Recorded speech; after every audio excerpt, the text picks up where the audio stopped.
আজও ঝড় বৃষ্টির পূর্বাভাস রয়েছে রাজ্যে। কলকাতা সহ দক্ষিণবঙ্গের কয়েকটি জেলায় ঝোড়ো হাওয়া সহ দফায় দফায় বৃষ্টির পূর্বাভাস রয়েছে। দেখো, উইকেন্ড শুষ্ক যাবে এমনটাই পূর্বাভাস, কিন্তু উইকেন্ডের আগে অর্থাৎ আজ এবং আগামীকাল এই দুদিন কিন্তু বৃষ্টির পূর্বাভাস রয়েছে।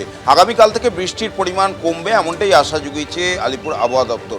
আজকে দক্ষিণবঙ্গের বেশ কয়েকটি জেলায় যেমন পূর্ব পশ্চিম মেদিনীপুর, উত্তর ও দক্ষিণ চব্বিশ পরগনা, হাওড়া, হুগলি এবং ঝাড়গ্রাম এই কয়েকটি জেলায় আগামী 2 ঘন্টার মধ্যে বজ্রবিদ্যুৎ সহ বৃষ্টি এবং 30 থেকে 40 কিলোমিটার গতিবেগে ঝোড়ো হাওয়া বওয়ার পূর্বাভাস রয়েছে। একই রকম বৃষ্টির পূর্বাভাস রয়েছে কিন্তু উত্তরবঙ্গের ক্ষেত্রেও। কোচবিহার, আলিপুরদুয়ার, জলপাইগুড়ি, দার্জিলিং এবং কালিম্পং এই কটি জেলাতে কিন্তু বৃষ্টির পূর্বাভাস রয়েছে, বজ্রবিদ্যুৎ সহ বৃষ্টির পূর্বাভাস রয়েছে এবং একই সঙ্গে 40 থেকে 50 কিলোমিটার গতিবেগে ঝোড়ো হাওয়ার বওয়ারও আশঙ্কা রয়েছে।